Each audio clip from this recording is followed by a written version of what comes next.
രാമു ഒരു വരക്കെട്ടുകാരനായിരുന്നു. ഒരു ദിവസം ക്ഷീണം കൊണ്ട് വിശ്രമിക്കായിരുന്നു രാമു. അപ്പോൾ രാമുവിന്റെ ഭാര്യ സുമ അങ്ങോട്ട് വന്നു. എന്നിട്ട് ഇങ്ങനെ പറഞ്ഞു,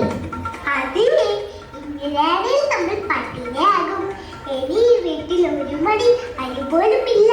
നിങ്ങളിങ്ങനെ ഇരുന്നാൽ എങ്ങനെയാ? ഉണങ്ങിയ മരങ്ങൾ നോക്കി നടന്ന് നടന്ന് ഞാൻ ഇവിടെ വന്നിരുന്നതാ.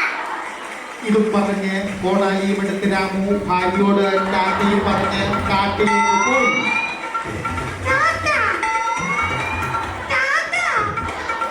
നടന്ന് നടന്ന് അവൻ പുഴക്കരയിലുള്ള മരത്തിന്റെ അടുത്തെത്തി. മരത്തിനെ ചുറ്റും ഒന്ന് നടന്നു.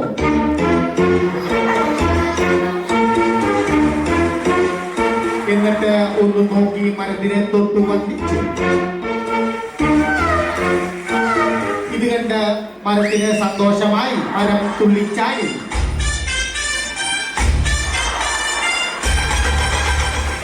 കൂടെ രാമുവും തുള്ളിച്ചാടി. എന്നിട്ട് രാമു ഇങ്ങനെ പറഞ്ഞു, ഇത് കേട്ട മരത്തിന് പേയ്മെന്റ് കിട്ടാത്ത ജീവിയുടെ അവസ്ഥ പോലെ വിഷമമായി. ആ വിഷമം നോക്കാതെ രാമു മരം വെട്ടാൻ തുടങ്ങി. വെട്ടുകൊണ്ട മരത്തിന് ഈ കിളിയായി. രാമു വീണ്ടും മരം വെട്ടാൻ തുടങ്ങി. അപ്പോൾ രാമുവിന്റെ കോടാലി തെളിച്ച് വെള്ളത്തിൽ പോയി. രാമു നെഞ്ചത്തടിച്ച് കരയാൻ തുടങ്ങി.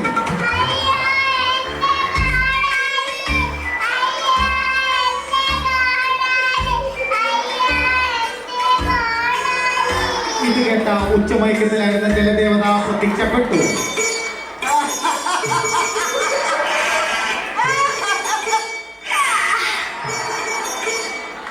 എന്നിട്ട് ജലദേവത രാമുവിനോട് കാര്യങ്ങൾ തിരക്കി.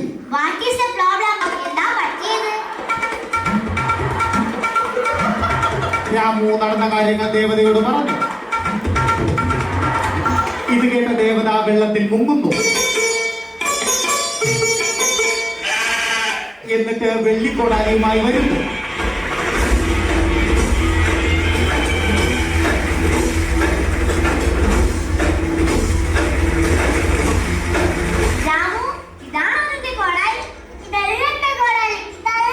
ഇത് കേട്ട ദേവത വെള്ളത്തിൽ മുങ്ങുന്നു.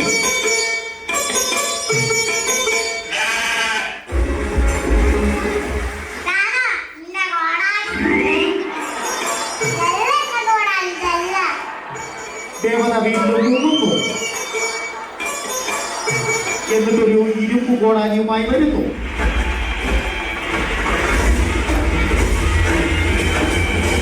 തന്റെ കോടാലി കണ്ട രാമു തുള്ളിച്ചാടി.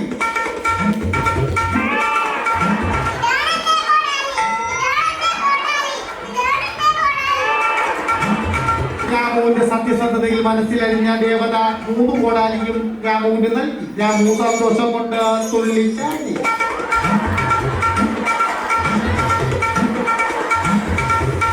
മൂന്ന് കോടാലിയുമായി ദേവത സാവധാനം ഇറങ്ങി വന്നു. എന്നിട്ട് കൊടുത്തു.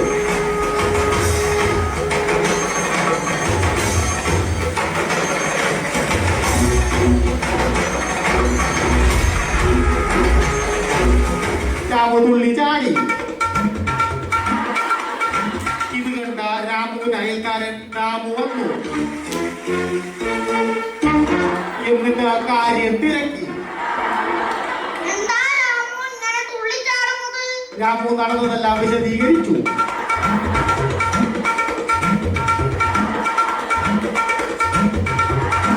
അത് കേട്ട് രാമു അകത്തേക്ക് പോയി. കോടാലിയുമായി പോ. ഇത് കേട്ട് കുറച്ചു നേരം ആലോചിച്ചിരുന്ന രാമു തന്റെ കോടാലിയും എടുത്ത് കാട്ടിലേക്ക് പോയി. മരത്തിന്റെ അടുത്ത് നിന്ന് രാമു മരം വെട്ടാൻ തുടങ്ങി. ഇത് കണ്ട മരത്തിന് തോന്നി ഏതായി വെട്ടാവളി. മരം നിന്ന് കുലുക്കി. രാമു എത്ര വെട്ടിയിട്ടും കോടാലി തെളിച്ചു പോകുന്നില്ല. അവസാനം രാമു കോടാലി തോട്ടിലേക്ക് വലിച്ചെറിഞ്ഞു. ഒന്നും കൂടെ വലിച്ചെറിയണ വെട്ടാൻ തുടങ്ങി. എന്നിട്ട് വലിച്ചെറിഞ്ഞു. ഒന്നും കൂടെ എറിയടാ. എന്നിട്ട് എന്താ ചെയ്യാൻ തുടങ്ങി. ഇത് കേട്ട് സഹിക്ക വയ്യാതെ ജലദേവത വീണ്ടും പ്രത്യക്ഷപ്പെട്ടു. എന്ത് പറ്റി? എന്തിനാ നീ വിഷമിക്കുന്നത്? എന്റെ സ്വർണ്ണ കോടാലി പുഴയിൽ പോയി അടൻ പോവാണ്. എടാ പേട്ടാവളിയാ, കണ്ട? ഞാൻ തുരുമ്പ പിടിച്ച കോടാലി കൊണ്ട് വന്നിട്ട് സ്വർണ്ണ കോടാലി ഉണ്ട്. നേരത്തെ ഇതുപോലെ ഒരു കിഴങ്ങ് കൊണ്ട് കോടാലി എറിഞ്ഞ് ജസ്റ്റ് മിസ്. നീ വന്നാലോ? കോടാലി എവിടെയാണെന്ന് നമുക്ക് കാണാം. ദാ കാണാനെ. ദാ കാണെ. ഇരുട്ടിലാ സ്വർണ്ണ കോടാലി തന്ന.